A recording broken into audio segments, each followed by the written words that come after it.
Hello folks, and welcome to Telling Tinder Tales, the podcast where the search for love often goes wrong, dates get strange, but the one thing we can be sure of is that we'll all have a good laugh about it, with me, Chris O'Neill. And me, Thomasin Lockwood. Each week we invite someone from this wonderful world to tell us their wonderful dating tale. It could be disastrous, could be romantic, and then Chris and I ask some questions about it. Alright, so Thomasin, who have we got calling in this week? So we have Sydney. Sydney, hi, tell us where you're calling in from today and tell us a bit about yourself. Hey, thanks for having me on. I'm calling from Brighton in the south coast of the UK, where I've lived for about 15 years. I'm a blind, queer comedian, musician, life coach. I do a lot of things and I don't sleep very much. That's what I can tell you about me. Right, Nice. Good. Okay. What's your favourite instrument to play? Like, what would you boast about on a date? Ooh, guitar and bass. Very good. Oh, very nice. If I'm in the, dating the women's side of things, you can brag about finger skills. I like. Very good. Okay. So I think, Sydney, you better get on with your story before we go too much further down the road. I've gone straight in there. I've gone straight. He's laughing already. This is a good sign. True. I just want to preface this really with, I've been on and off the apps for quite a few years. I had one success story of a 5-year relationship that did start online many years ago now when it was POF. Remember POF? No. Everyone seemed to have met on POF, Plenty of Fish. Ah. Yeah, everyone had met somebody on Plenty of Fish. It seemed to be the only one that had a lot of success stories. But yeah, I've been single and enjoying being single for about 6 years. So I've been on and off the apps. As I already mentioned, I am LGBTQ, which means I like to ping pong a little bit between the genders. And I just get greedy. Just like to meet all new people. So when I saw that what this podcast was about, I thought, I've got so many Tinder stories. It was a tough decision picking one. So I've decided to pick the most outrageous. Because I figured that was kind of what you guys wanted. I figured, well, I might be wrong. Let's see. So this is a story of a few years ago. I was, like I say, enjoying my single life. And I'm quite careful. I am a small, vulnerable woman. So I tend to, if I chat to people, I tend to try and vet them a little bit, try and chat for a bit, don't go straight to meeting, and then do the old, meet in a public place, get an idea of people. Don't do the whole, you get so many guys who are just like, can I come over? Like, no. Can we meet for the first time in your bed? No. Not doing that. I'm not saying I never have. No. I was chatting to, this was a guy. This was a few years ago. We chatted a bit. The chat was good. So I thought, let's meet up. Did my usual vetting, meet at the pub, local to me. But doing my due diligence. And he drove. He lived sort of in the next town along. So we drove to the pub. So I thought, this isn't going to be a wild one, is it? So we started with a drink. Obviously, because I knew he was driving, he sort of said, I can have one and drink slow. But then it was very quickly more than the one drink. And I was starting to think, is he planning on driving home tonight? But we were getting on really well. And, the chat it was almost to the point that I thought, I think we're getting a bit friend zoned here because we're getting on really well. But the chat was we were even talking politics. I say this was about 4 or so years ago. We even started talking about Russia. Like it got into intelligent conversation, which personally I like in people. I love I need a bit of intelligent conversation. So I thought, hey, this is going well. So in the pub for a bit, and I did then allow sort of saying, we can go back and chill at my flat, which was very close. I'm very lazy, diligent but lazy, met at my most local pub. So we went back to my flat, had maybe a couple more drinks. We hadn't drunk loads at this point. And at one point I went to the bathroom. My flat's quite small, so I could sort of hear what was happening in the living room when I went to the bathroom. And now I hope you guys are going to get this. Do you know how unscrewing a bottle cap sounds different if you're opening a bottle for the first time? Yes. Yeah. You break the seal, don't you? We've been drinking gins, I think, sort of gin and tonics, and I heard him open a fresh bottle, and I thought, that's weird. Like, I've got open bottles. And I sort of knew, I've got a bit of a home bar, so I had quite a lot of drinks.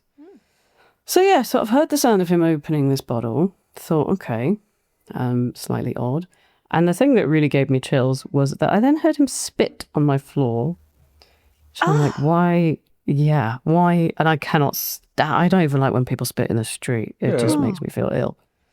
And I'm like, okay, well, you just spat on my floor. So I must have left him for a couple of minutes, not very long, came out, and he's standing at my sort of high bar table, kind of leaning on it. And I realise he's completely kind of catatonic. Oh. I didn't realise at the time. He basically opened a bottle and necked some large amount of straight gin. Now, I like a gin, but it's one of the... I can drink whiskey straight, but not gin. Have you ever tried gin straight? No. It's not good. Yeah. It's not good. And for some reason, he'd opened a fresh bottle, necked a good half of it, and was suddenly kind of just stood really still. Oh, he'd taken his top off as well. He was half undressed at this point, Great. which was slightly odd. It was warm, right? It was sort of July time. We were in a heat wave. But I did realise he had started to undress. But he sort of stood there, leant against the bar and completely... I was like, are you all right? Like, what are you doing? And he just wasn't responding. For quite a while, just no response. I'm just like, what have you done? How much did you just drink? Are you a bit drunk? Are you okay? And he's just standing there staring. And I was like, right, okay, I think you need to go. Like, I think it's time to go. And I was like, well, he drove over, but he's obviously not driving back. So I was like, right, where do you live? I was at the point then I was willing to pay for the Uber to get him out of my house. But he could barely speak. Like, he started to mumble something, which was the road that he lived on, and I couldn't understand it well enough to put it into Uber. So I kept getting him to repeat it, and he's just like, something road. It's something road. Oh no, like, something road. Well, I couldn't hear the word. I couldn't hear the road name. It was like, he could barely speak. And I was like, right, okay, what the hell do I do? Couldn't get the road name out of him. I was like, right, all right, let's just sit down for a bit. I kind of sort of pushed him backwards into a chair to be like, right, have a sit down. I went and got a big bowl and put it on his lap, thinking if he vomits, I'm going to vomit. Oh, God. Basically. I can't deal with it. Cannot do it. Vomit is like, it's a thing with me. It's almost a phobia. I thought if he throws up in here, I'm moving out. I'm done. So I put this bowl on his lap, and he's just sat there, just completely frozen and unable to... It seems like he can't move or speak or do anything. And in the end, I called for an ambulance because I was like, I don't know what to do. What if he's taken something? Yeah. But it's a Saturday night, so I explained the situation. And I'm like, he's conscious? And of course, it's a Saturday night. They're like, yeah, we might be with you in 2 hours, 3 hours, 4 hours. So I just sat there with him for a bit. And it's like, he wasn't passed out. He was sort of awake and just in this completely catatonic state. Checked his bag. I thought, there might be something in there. I did find a toothbrush in there, which suggests something about his intentions. There was not much in his bag, but there was a toothbrush. Wow. And I think that says quite a lot about his plan for the evening. So yeah, we sat there for a bit, and then he sort of started to come round a little bit. I managed to get the name of his road, and I'm like, right, I'm getting you an Uber. You're going home. I then had to put his shoes back on him. And help him get back into... He was just he was vaguely conscious at this point, a little bit more mobile than before, but still completely unable. So I literally had to put his shoes on his feet, like a child, and get him back into his clothes. And then I was sort of frog marching him out towards my door, being like, the Uber's on the way. And he stops. We're waiting for the Uber, and he stops in the little corridor I've got, my little hallway by my front door. And then he just started pissing. No. Yep. And I think it was the longest piss I have ever experienced or witnessed. And I was just like, when's it? I even said When's it going to stop? Oh my God. And I thought, I can't get him to move now because he will just piss everywhere. I was like, I just got to see this out. At least it's in one place. I'll deal with it. God. Oh my God. And up to this point, I'd been quite nice to him. I had all the way through, I'd been like, are you okay? What's happened? And then when he pissed all over my floor, I was like, right, get out of my flat. Cancelled the Uber because they're not going to take him now. He's covered in his own piss. So I stopped being nice to him. He was so wobbly, I just pushed him out my front door and he crawled up the steps because I lived in a basement flat and shut the door on him and scrubbed my, thankfully, sort of laminate floor. And yeah, one of the most bizarre, this was the early hours of the morning, scrubbed piss off my floor. He texted me a few hours later being like, what happened? And I was like, you tell me, mate. He was like, what happened? And I was like, you tell me. And he went, I don't know. I woke up in my car. And I was like, yeah, covered in your own piss, I imagine. And he went, yeah. And I told him what happened. And he was like, oh. I was like, I'm really sorry. And he said, bear in mind, this was hours later. And he went, I'll come and clean up. I'm like, no, mate, I didn't leave it there. I have cleaned up. It's not still there. And I was like, you didn't tell me. Do you have a drinking problem? And he was like, no, I just lost control. I'm like, that means you have a problem. And yeah, he apologized. And then just to end the story, because that was the other thing, is he said, I'll make up for it. And I was like, you are never coming back in my house again. And then about 2 weeks later, he texted me and just said, for some reason, I can't stop thinking about you. Oh. And I went, yeah, me too, but probably for a different reason. Okay. And that is the end of that story. Oh my gosh. That is a banger. Isn't it? Oh. Isn't it just? Wow. It's very, very... I had only recently moved into that flat and I was kind of like, this flat is tainted. This is dead to me.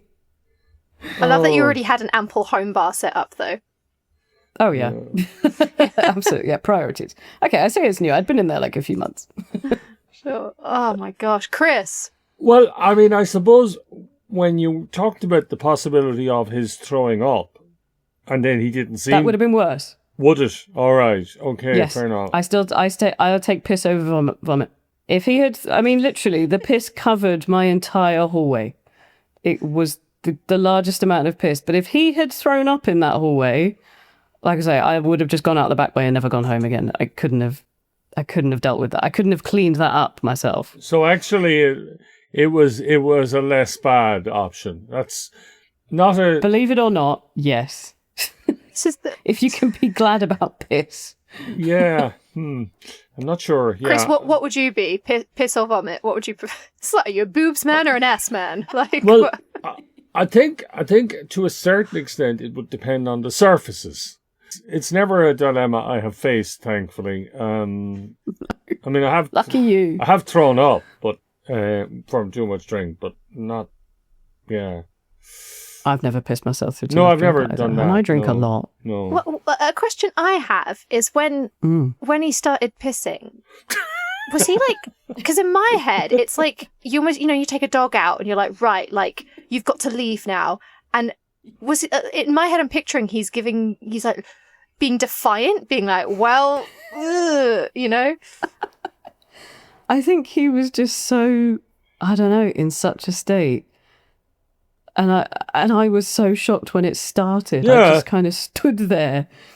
Because I literally was like, if I try and shove him somewhere, it's just going to go everywhere. Yeah. Like, and did he reply when you said, when will it stop? He sort of laughed and went, I don't know. No! Because I think actually, before I said, when's it going to stop, I literally just looked at him and went, you're pissing on my floor. And he was kind of just like, yeah. But I froze. It's not your fault. No, we're not we're victim not. blaming here. Don't worry. I sort of froze. I was like, okay, he's actively pissing. Like, what? The stupid thing is, he was standing next to the bathroom door as well. No, you hear stories. You hear stories of people who, particularly in an unfamiliar circumstance with too much drink taken, will end up, men in particular, pissing where they shouldn't, like they piss in a cupboard or really? something. Oh yeah, but Oh. Yeah, okay. that happens moderate, not frequently around, but Okay, I think good to know. that does happen. Didn't know that. But just walking along and stopping, no, that's very unusual.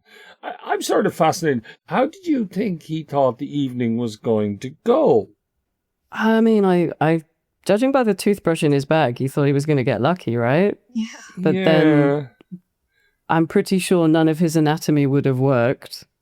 I don't know what he thought he was going to do after drinking that much. Well, that's the thing. Like, you went into the bathroom, and then he went mad with the bottle of spirit.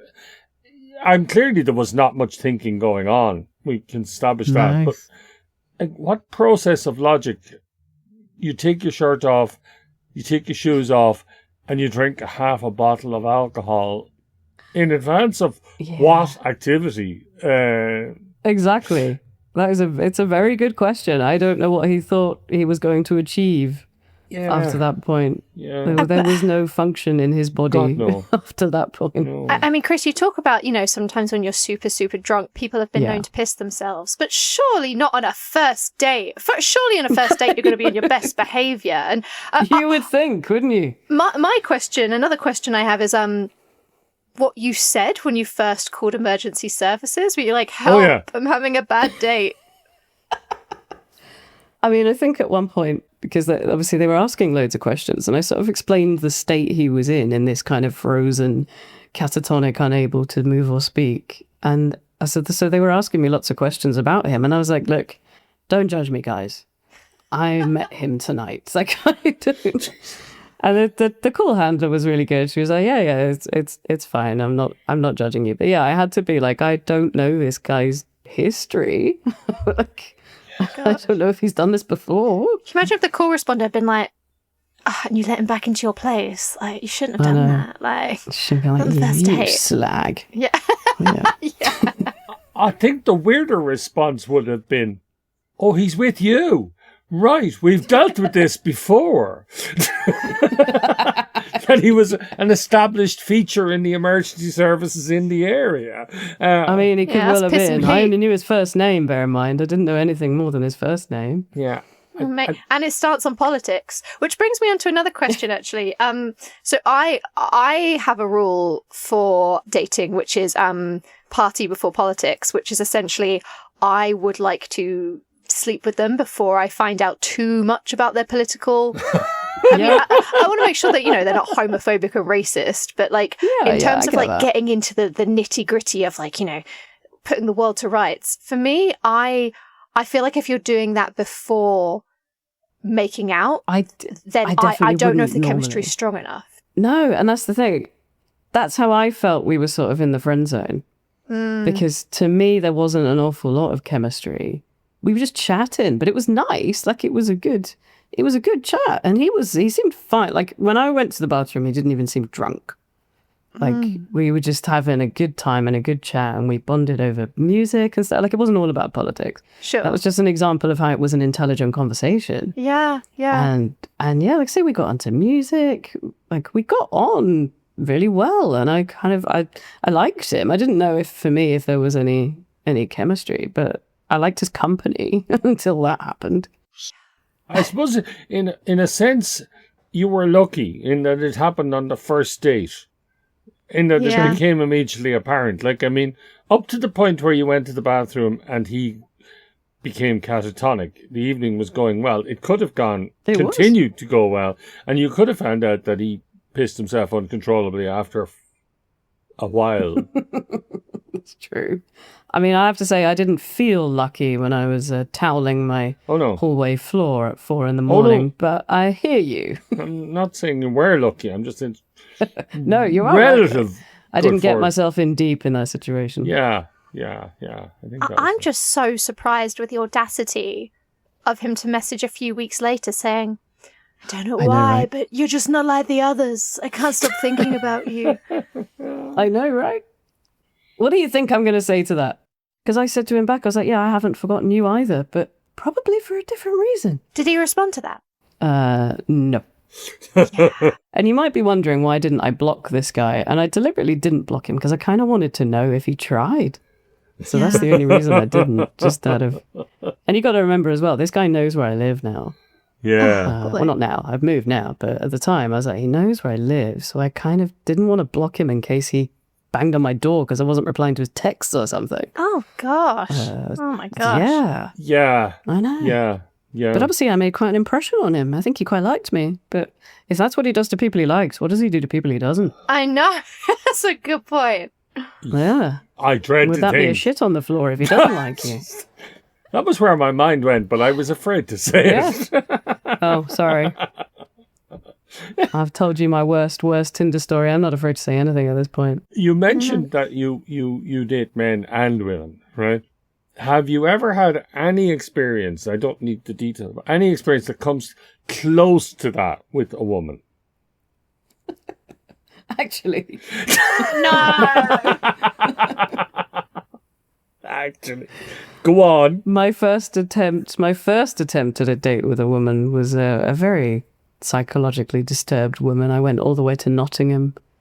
And she, let's just say she took an overdose on roughly a monthly basis and decided to do that while she was with me. Oh, at least you knew it wasn't personal. It definitely was nothing to do. Nothing to do with me. It just, I ended up being the one taking her to hospital. So my friend said to me in the pub the other day after someone came and spoke to me, she was like, if there's a weirdo in the room, they will find you. And that seems to be true online as well. Yeah. So in that instance, of course, the emergency services probably did know who you were talking about. Which is, they genuinely did. Oh, Yeah. man. The hospital were like, oh, we've seen her before. Oh, poor woman. Like, yeah. You see why I had trouble deciding which story to tell you. I've got too many. Have me on again in a year. I'll give you the full story of the other one. Sydney, that Nottingham date, was that your first date with that particular person? We'd been talking for a long time, like quite a few months without meeting, but it was the first time we physically met, yes. You know. Lucky me. Special occasion. Sorry, I'm being, it's very gallows humour for me today. So Sydney, tell me, have you had any dates that don't end in emergency care?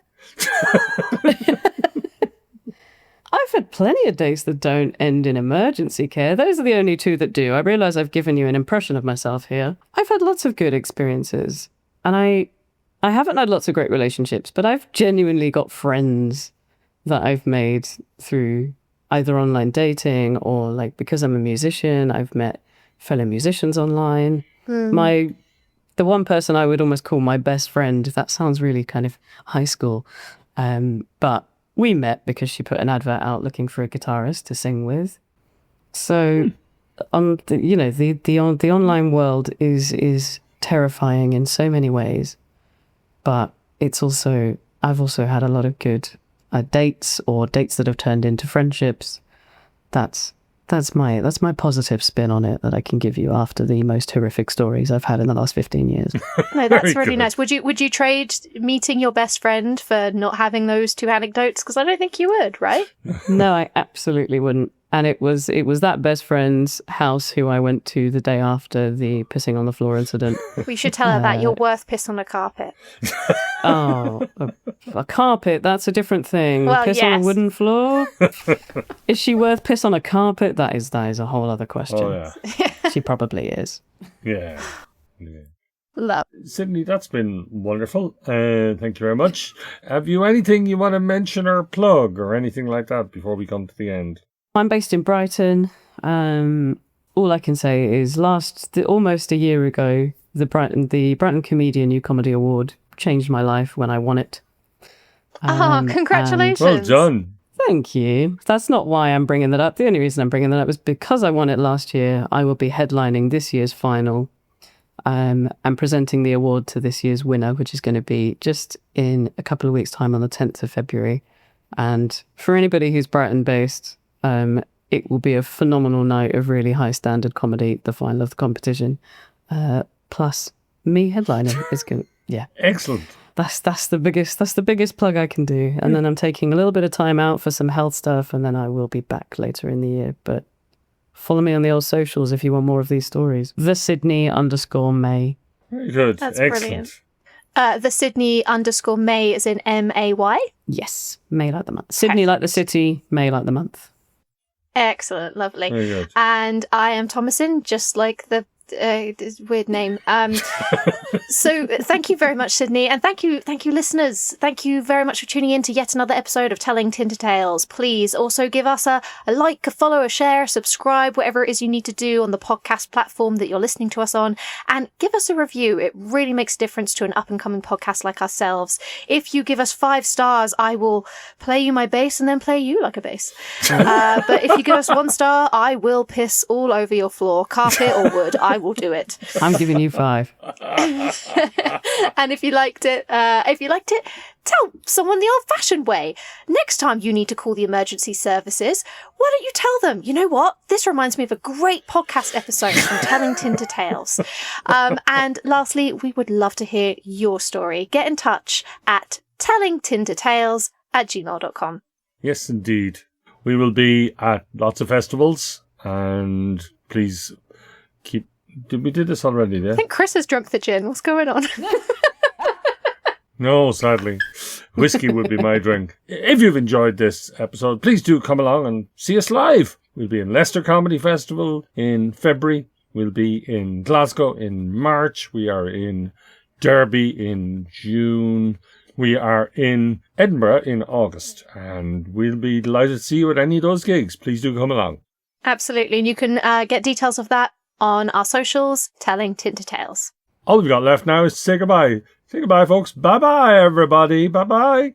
Bye. Bye.